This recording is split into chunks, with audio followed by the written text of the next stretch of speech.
तीन चार जो हमारी टर्म्स थी, देखो मैं फिर बनाता हूं डायग्राम।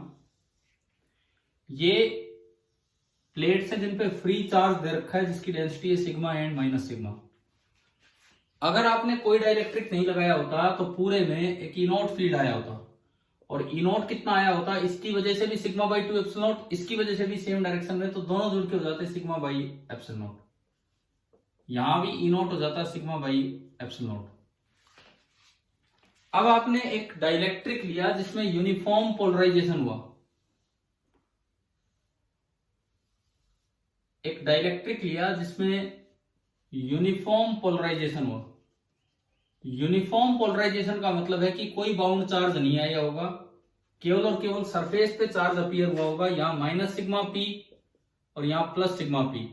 यूनिफॉर्म पोलराइजेशन का मतलब है कि सिग्मा बाउंड जीरो होगा, ना sorry rho bound, rho volume charge density zero होगी। क्या ये बातें क्लियर हो गई हैं कि नहीं? अभी तक जो पीछे पढ़ाया था आपको, जो एनसीईआरटी से लाइन भी पढ़ाई भी, कहां पे दे रखा है कहां नहीं है, क्लियर है ना? उसका एक्सप्लेनेशन मैंने आपको दे दिया है। अच्छा, उसके बाद सुनो, यहां पे जो अपीयर हुआ है sigma P and minus sigma P, उसकी वजह से एक फील्ड आया जिसे ईपी बोला था हमने, और वो ईपी दोनों की वजह से हो गया था sigma P upon epsilon naught. और ये जो पी होता है, पी, इसकी वैल्यू हम देख चुके हैं सिग्मा पी के बराबर होती है, ये हम पीछे प्रूव कर चुके हैं। जो अंदर नेट फील्ड होगा वो होगा ई नॉट, तो बाहर से अप्लाई पूरा फील्ड, ईपी अपोजिट डायरेक्शन में इंड्यूस फील्ड, तो जो अंदर नेट फील्ड बचेगा, अंदर जो नेट फील्ड बचेगा वो ई होगा, and that will be E not minus E P. ये जो अंदर नेट फील्ड आया E, this E is by superposition principle, ये जो ई है, ये जो ई हमने दिखाया है रेड कलर का, this E is vector sum of E not and EP. चाहे डायरेक्शन अपोजिट हो घट जाएगा, लेकिन वेक्टर सम है ई नॉट और ईपी का। पहले ही बताओ यहां तक ये पॉइंट क्लियर है कि नहीं? ये मैंने क्या दिखाया है यहाँ पे कि vector E is equal to E naught plus EP. ठीक है, अब ईपी देखिए, ईपी का जो मैग्नीट्यूड है that is sigma P upon epsilon naught, और सिग्मा पी की जगह मैं कैपिटल पी लिख सकता हूं, तो ईपी का मैग्नीट्यूड है P by epsilon not, and EP की जो डायरेक्शन है that is minus P cap. तो अगर आप इन दोनों को मल्टीप्लाई करेंगे तो जो ईपी वेक्टर होगा, इंड्यूस्ड फील्ड जो अंदर आया, that is minus P upon epsilon not. ये आपने उठा के इसमें रख दिया, तो जो ई वेक्टर बना, जो अंदर नेट फील्ड है, वो बना E not applied field minus P vector polarisation vector divided by epsilon not. अब जवाब देते चले, बिकॉज अगर ये रिलेशन समझ में नहीं आएंगे तो फिर वैसे रटने पड़ेंगे लास्ट में। ये बताओ एक एक स्टेप यहां तक क्लियर हुआ कि नहीं, क्या होता है क्या नहीं होता है?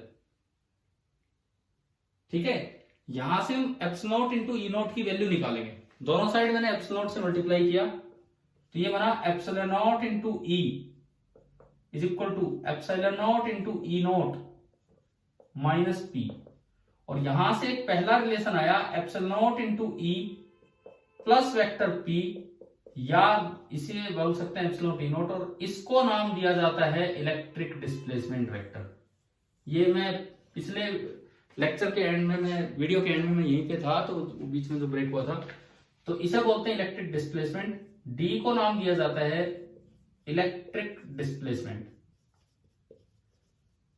तो सबसे पहली बात, इस डायग्राम से एसोसिएटेड इलेक्ट्रिक डिस्प्लेसमेंट क्या है ये हमें समझ में आना चाहिए। D vector is equal to epsilon naught into E naught. अच्छा, इस रिलेशन से ये पता लगा कि इवन डी का मैग्नीट्यूड भी आ गया। देखो कैसे भाई, डी वेक्टर का एक रिलेशन वहां से दिख रहा है एप्सिलॉन नॉट इनटू ई, ई है नेट फील्ड जो अंदर है, ई नेट फील्ड जो है वो है अंदर, और पी पोलराइजेशन वेक्टर है। दूसरा रिलेशन दिख रहा है epsilon naught into E naught. अब अगर मैं इसका मैग्नीट्यूड लिखूं तो D is equal to epsilon naught into E naught. E naught कितना है, यहां से देखो ई नॉट कितना है, सिग्मा बाई एप्सिलॉन नॉट, तो D is equal to epsilon naught into sigma by epsilon naught. तो एक और रिलेशन आ गया है, छोटे छोटे रिलेशन हैं कि जो इलेक्ट्रिक डिस्प्लेसमेंट होगा that is equal to free charge density. ये बाउंड चार्ज नहीं है, ये बाहर जो आपने चार्ज दे रखा था वो है, जिसकी वजह से पोलराइजेशन हुआ है। तो इलेक्ट्रिक डिस्प्लेसमेंट का एक और फॉर्मूला मेरे पास आ गया कि electric displacement is equal to free charge density. अब यहां से मैं, यहां अंदर ई ये है और डिस्प्लेसमेंट हमने डी बोला, तो अब हम एक चीज निकालेंगे, रिलेशन बिटवीन डी एंड ई। इन्हीं रिलेशंस को आगे बढ़ाते हुए देखो, जो रिलेशन बच रहे हैं वो मैंने इधर लिख लिए। अब मैं इसको हटाता हूं। अब हम एक चीज ये देखेंगे कि इस मटेरियल के अंदर एक तो E है और एक इलेक्ट्रिक डिस्प्लेसमेंट है D। तो हम इन दोनों में रिलेशन देख रहे होंगे कि E और D में क्या रिलेशन होगा। D की जो वैल्यू है वो तो है सिग्मा, ये हम यहां से प्रूव कर चुके हैं। और अंदर जो नेट फील्ड होता है, अंदर जो नेट फील्ड होगा वो होगा, उसका मैग्नीट्यूड होगा applied field minus induced field. अब जो अप्लाइड फील्ड तो है सिग्मा बाई एप्सिलॉन नॉट, और जो इंड्यूस्ड फील्ड है वो है sigma P upon epsilon not. Applied field तो है सिग्मा बाई एप्सिलॉन नॉट और इंड्यूस्ड फील्ड है sigma P upon epsilon not. हम थोड़ा फेराडे फॉर्मूले का यूज करते हैं। फेराडे फॉर्मूला कहता है कि sigma P equal to sigma into 1 minus 1 upon K. तो मैंने ये इसमें रखा, तो E बराबर देखो, first term sigma upon epsilon not minus second term में भी sigma upon epsilon not into 1 minus 1 upon के। 1 से मल्टीप्लाई होगा तो ये कट जाएगा और E आ गया sigma into K upon epsilon not. E आ गया sigma into K upon epsilon not. Sigma की जगह में क्या लिख सकता हूं, D। तो यहां से मेरा E आ गया D into K upon epsilon naught, और you can say D is coming out to be epsilon naught by K into E।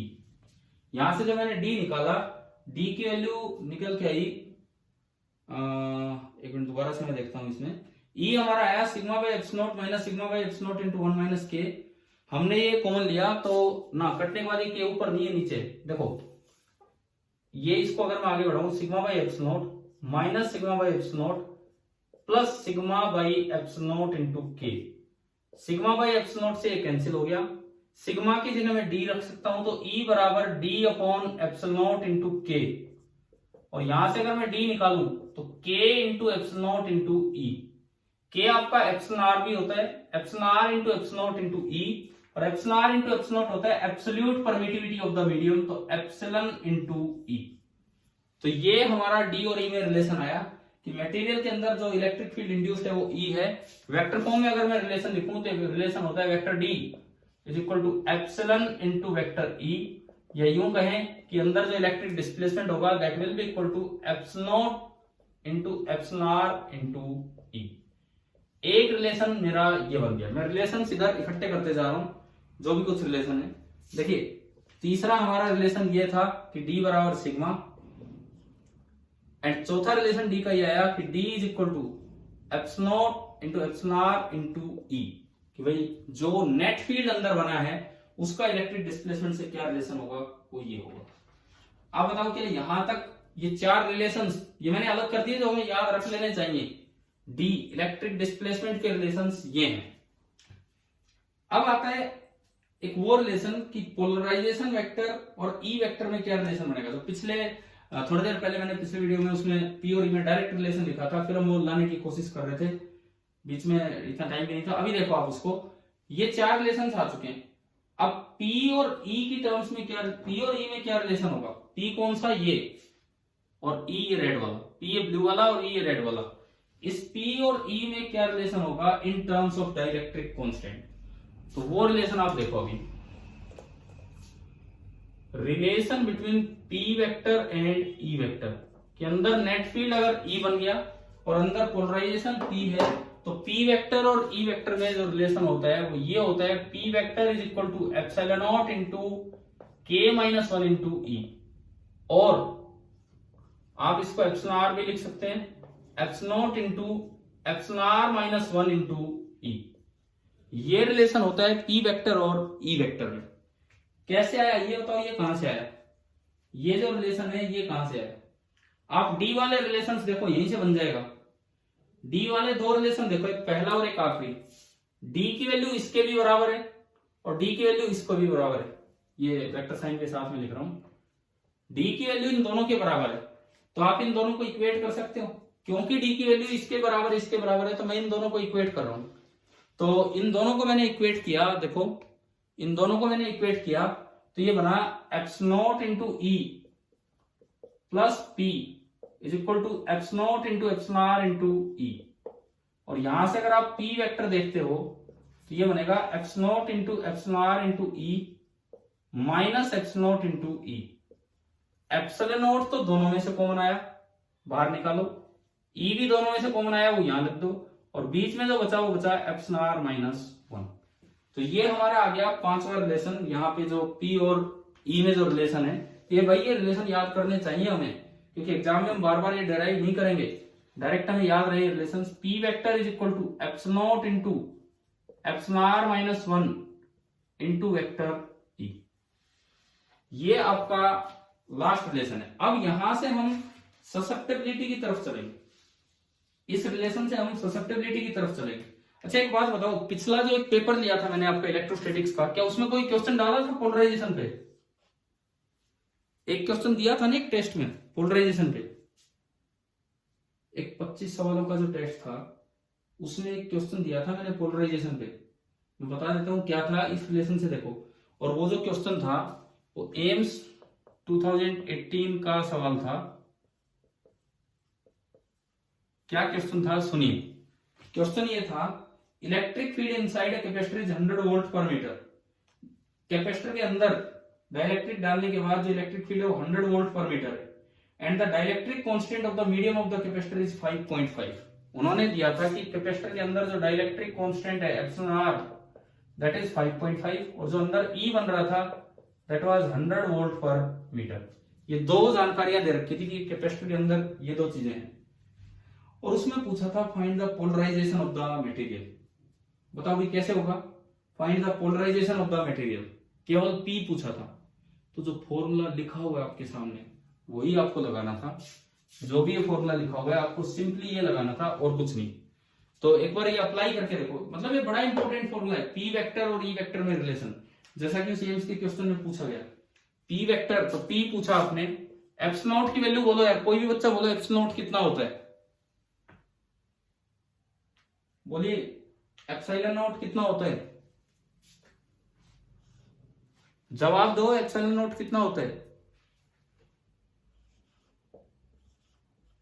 8.85 into 10⁻⁻12 into epsilon R. Question में दिया एप्सिलॉन आर है 5.5, तो 5.5 माइनस 1 दैट इज 4.5, और into ई है 100। जब आप इसको सिंप्लीफाई करोगे तो पोलराइजेशन आएगा 3.98 इंटू 10⁻⁹। यूनिट बताएं, पोलराइजेशन की यूनिट क्या होती है? यूनिट, ऐसा यूनिट कूलम्ब पर मीटर स्क्वायर। तो ये देखो यार, ये आपके मेडिकल एग्जाम में इस रिलेशन पे इलेक्ट्रोस्टैटिक्स में डायरेक्ट क्वेश्चन आया था। मैं फिर कह रहा हूं आज की क्लास इतनी अच्छी इंपॉर्टेंट क्लासेज है, क्योंकि ये पार्ट मिस करके जाते हैं बच्चे बहुत बार। कारण वही हो जाता है क्लास में नहीं पढ़ाया जाता आधी बार, तो जैसा हमने भी किया था, हमने भी पीछे नहीं पढ़ा था तो आज पढ़ रहे हैं।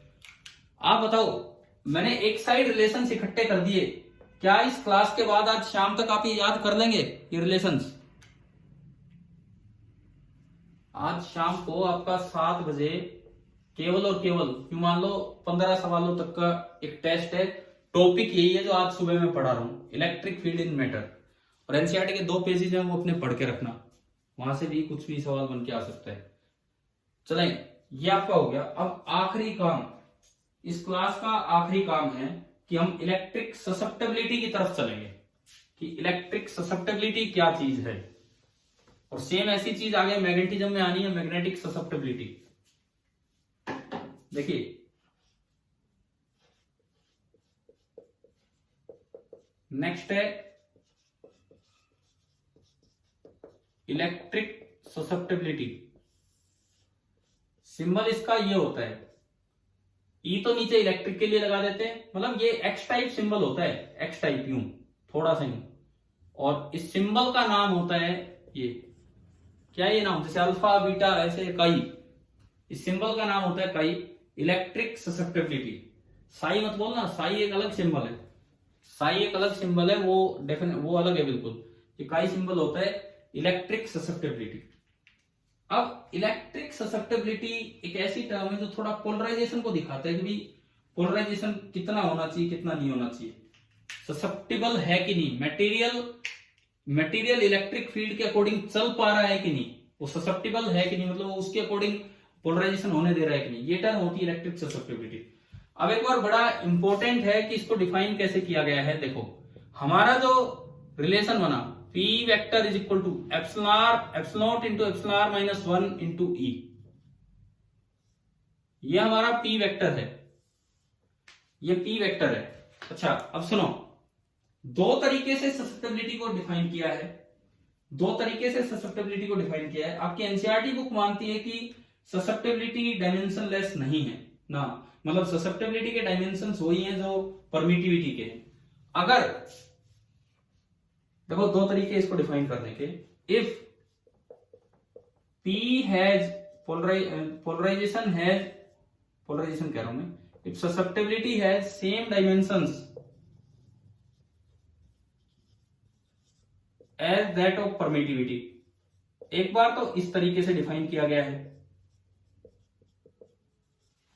और एक बार इसको डिफाइन किया गया है इस तरीके से कि इफ ससेप्टिबिलिटी इज डायमेंशनलेस। देखो इंपॉर्टेंट है ये रिलेशन, इसमें से किस टर्म को ससेप्टिबिलिटी बोला गया है उस पर मैं आता हूं। जो हमारी एनसीईआरटी टेक्स्ट बुक है वो ये मान के चल रही है, एनसीईआरटी टेक्स्ट बुक ये मान के चल रही है, तो जब तक कुछ ना क्लियर हो यही वाला रिलेशन लेना है। उसने माना कि ये जो पूरी टर्म है इसको काई बोलना है, इसको काई बोलना है। तो एनसीईआरटी कहती है कि जो P वेक्टर है दैट इज इक्वल टू काई टाइम्स E वेक्टर। एनसीईआरटी कहती है कि दिस इज द रिलेशन, और जिन मटेरियल्स में रिलेशन फॉलो होता है उन्हें नाम दिया गया है linear isotropic dielectrics, linear isotropic dielectrics. तो अगर आप ये वाली डेफिनेशन लेते हो तो जो काई की वैल्यू है वो आ गई epsilon not into epsilon r minus 1, तो ये वैल्यू आई। देखो आपको कैसे पता लगेगा कौन सा फॉर्मूला यूज करना है काई के लिए। ऑब्जेक्टिव क्वेश्चन में 4 ऑप्शंस आएंगे, बोर्ड एग्जाम में आए तो यही फॉर्मूला यूज करना है, ये वाला। ऑब्जेक्टिव क्वेश्चंस में 4 ऑप्शन आएंगे, अगर वो डायमेंशनलेस दे रखा है तो इधर वाले तरीके से डिफाइन होगा, और अगर उसकी यूनिट दे रखी है तो आप इधर वाले तरीके से डिफाइन करेंगे। ये पहली डेफिनेशन है ससेप्टिबिलिटी की। दूसरी डेफिनेशन क्या कहती है, उसमें माना गया है कि आप केवल इतनी टर्म को ससेप्टिबिलिटी बोलिए, केवल इतनी टर्म को। ये भी एक स्टैंडर्ड रिलेशन है जो उधर वाला है वो भी, कि केवल इतनी टर्म को आप ससेप्टिबिलिटी बोलिए और वो डायमेंशनलेस हो जाएगी। वहां बोला गया कि आप ये रिलेशन लिखो, P vector is equal to epsilon not into chi into E, where chi is equal to epsilon r minus 1। चाहे आप उस तरह डिफाइन करो चाहे इस तरह डिफाइन करो, दोनों में फाइनल फॉर्मूला तो वही आना है, P is equal to epsilon not into epsilon r minus 1 into E।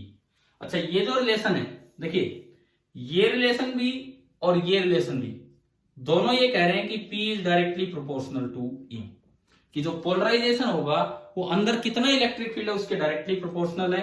यहां कांस्टेंट ससेप्टिबिलिटी को बोल दिया गया और यहां कांस्टेंट एप्सिलॉन नॉट इंटू काई को बोला, लेकिन कॉमन बात है जब काई की वैल्यू इधर और उधर पुट करोगे तो कांस्टेंट यही बनता है, epsilon not into epsilon r minus 1।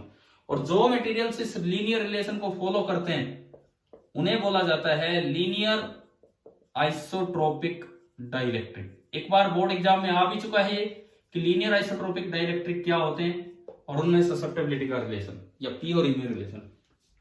भाई ये बताओ क्या ये दो तरीके से डेफिनेशन समझ में आ गई है कि नहीं, कैसे डिफाइन करना है? हाँ जी एक बार जवाब दीजिए। पहले हमने ये रिलेशन डेराइव किया इस तरह आपको अपनी सेंस यूज करनी होगी। एग्जाम में क्वेश्चन आता है तो कौन सी, अगर ससेप्टिबिलिटी पूछ रहा है यूनिटलेस है तो आप इससे निकालो, मतलब इससे, और अगर यूनिट है उसकी तो आप इससे निकालो। और जो ये हो या ये हो दोनों में P directly proportional to E है और इन्हें बोलते हैं लीनियर आइसोट्रोपिक डाइलेक्ट्रिक। अब एक बार अपनी बुक में आओ, एनसीईआरटी टेक्स्ट बुक में देखो पेज नंबर 72 पे देखिए, पेज नंबर 72 नीचे देखो एक रिलेशन दिख रहा है बोल्ड, P बराबर काई E। हाँ जी मिल गया क्या? अब इससे ऊपर जो पैरा स्टार्ट होता है वो पढ़ता हूं। 10 इन आइदर केस का मतलब ची पोलर मॉलिक्यूल हो ची non polar, In either case, whether polar or non-polar, a dielectric develops a net dipole moment in the presence of external field. The dipole moment per unit volume is called polarization. वो जो dipole moment induce हुआ है unit volume में, उसे तो नाम दिया जाता है polarization and is denoted by vector P. For linear isotropic dielectrics, दरअसल रिलेशन तो ये होता है, फॉर लीनियर आइसोट्रोपिक डाइलेक्ट्रिक ये रिलेशन होता है. एनसीईआरटी लिखती है ये P बराबर काई E. इसका मतलब एनसीईआरटी काई किसको मान के चल रहा है, epsilon not into epsilon are minus 1 को. और जो बहुत सी स्टैंडर्ड बुक्स होती हैं वो इस रिलेशन को ऐसे लिख देती हैं, ऐसे लिखते हैं तो काई माना जाएगा एप्सिलॉन आर माइनस 1. कोई भी रिलेशन गलत नहीं है क्योंकि ये रिलेशन दोनों से ही आ रहा है. क्लियर है, क्लियर हो गया यहां तक. उसके बाद ये लिखता है it is possible to relate chi E to the molecular properties of the substance but we shall not pursue that there. ये कहता है कि थोड़ा बिल्कुल केमिस्ट्री में आप चले जाओ इसके में कि भाई कैसी मोलिकुलर प्रॉपर्टी है तो उससे आप बता सकते हो कि ससेप्टिबिलिटी कैसी है. तो कोई बात नहीं, हमने उसका डाइलेक्ट्रिक से रिलेशन निकाल लिया. इससे आगे वाली चीज मैं आपको पूरा पढ़ा चुका हूं. अब आप ये बताओ क्या ये आज की क्लास यहां तक समझ में आ गई है कि नहीं, यहां तक जो मैंने बताया. एक आखिरी बात मैं इसमें बताता हूं कि जो वाटर है, water acts as a good solvent. पता है नहीं हमें, थोड़ा केमिस्ट्री का क्वेश्चन बन जाता है ये कि water acts as a good solvent. पानी एक अच्छे सॉल्वेंट की तरह काम करता है. Water acts as a good solvent. तो उसका रीजन ये दिया जाता है कि वाटर का डाइपोल मोमेंट कंपैरेटिवली हाई होता है. वाटर H2O बताओ पोलर मॉलिक्यूल है कि नॉन पोलर है. H2O पोलर मॉलिक्यूल है या नॉन पोलर है. H polar. H2O में एक बड़ा सा O होता है, एक छोटा सा H होता है और एक छोटा सा H होता है. ये है H2O. एंगल बताओ, आपको तो पता होगा यार, अब इतना तो केमिस्ट्री में आप पढ़ चुके हैं. H2O में एंगल कितना होता है, नियरली बोले 104 डिग्री. ये O है, ये H है, ये H है, ये एंगल होता है 104 डिग्री. O इलेक्ट्रोनेगेटिव है कि इलेक्ट्रो पॉजिटिव है, O as compare to H electronegative है कि इलेक्ट्रो पॉजिटिव है, बोलो. इलेक्ट्रोनेगेटिव. और H किस तरह बिहेव करता है, इलेक्ट्रो पॉजिटिव. इन दोनों पॉजिटिव का जो सेंटर ऑफ चार्ज होता है वो बीच में आता है. लेकिन एक जानकारी मैं आपको दे देता हूं, बच्चे यार इतना गड़बड़ सा डायग्राम बनाते हैं. यूं यहां इन दोनों का यहां दिखा दिया, ये पॉजिटिव का सेंटर, ये नेगेटिव का, और ये ज्वाइन कर दिया. अगर आप थोड़ा साइज का भी ध्यान रखेंगे तो जो पॉजिटिव का सेंटर है वो O मॉलिक्यूल के अंदर इलाई करता है. ये पॉजिटिव का सेंटर है, ये नेगेटिव का सेंटर है. केमिस्ट्री कहेगी कि डाइपोल मोमेंट होगा प्लस से माइनस, फिजिक्स कहेगी कि डाइपोल मोमेंट होगा माइनस से प्लस. तो एक इंडिविजुअल एटम का P, इंडिविजुअल H2O मॉलिक्यूल का, एटम का नहीं, H2O मॉलिक्यूल में इंडिविजुअल एटम का P मैंने आपको दिखा दिया, वो नीचे की तरफ है. डायरेक्शन आई यहां तक समझ में. ये पूरा एंगल 104 डिग्री है लगभग. अब इसकी जो वैल्यू होती है वो होती है 6.1 into 10 to power minus 30 coulomb metre. 6.1 into 10 to power minus 30 coulomb metre. अब ये जो वैल्यू है, ये वैल्यू देखो, हमारा टाइम पूरा होने वाला है, इसमें मैसेज आ चुका है, कोई बात नहीं, 5-7 मिनट जितनी देर और चलेगा ये कूलम मीटर. इसका ये वैल्यू ऐसे बड़ी है as compare to other solvents जो है, तो ये वैल्यू हमें याद भी रख लेनी है. P हाई है, ये लो मत बोलना, दिखने में वैल्यू कम दिख रही है लेकिन औरों के मुकाबले हाई है. इस वजह से इंडिविजुअल एटम का P हाई होने की वजह से जो डाइलेक्ट्रिक कांस्टेंट होता है, जो इसका डाइलेक्ट्रिक कांस्टेंट होता है वो भी हाई होता है. इस वजह से जो इसका डाइलेक्ट्रिक कांस्टेंट होता है वो भी हाई होता है. क्यों, आज बताओ, हमने P और एप्सिलॉन आर में क्या रिलेशन पढ़ा था, P vector is equal to क्या रिलेशन पढ़ा था, अभी जो लिखवाया था आपको, epsilon not into epsilon are minus 1 into E, ये पढ़ा था. क्लियर. और ये डाइपोल मोमेंट इंड्यूस्ड पर यूनिट वॉल्यूम होता है. तो अगर हम देखें ये भी ऊपर आ रहा है और एप्सिलॉन आर भी ऊपर आ रहा है, तो जितना ये हाई होगा उतना ही एप्सिलॉन आर भी हाई होगा। तो डाइपोल वाटर के केस में हालांकि इसकी डिटेल में हमें नहीं जाना है, थोड़ा सा ये हायर फिजिक्स में चला जाता है बीएससी में। हम इतना याद रखें कि इंडिविजुअल मॉलिक्यूल का डाइपोल मोमेंट हाई होने से इसका जो डाइलेक्ट्रिक कांस्टेंट है, देखो इसमें परमानेंट है, ये इसमें परमानेंट है, ये कोई इंड्यूस नहीं हो गया है, परमानेंट डाइपोल मोमेंट है, इस वजह से इसका डाइलेक्ट्रिक कांस्टेंट हाई होता है। और ये हाई होने की वजह से, ये हाई होने की वजह से water acts as a good solvent.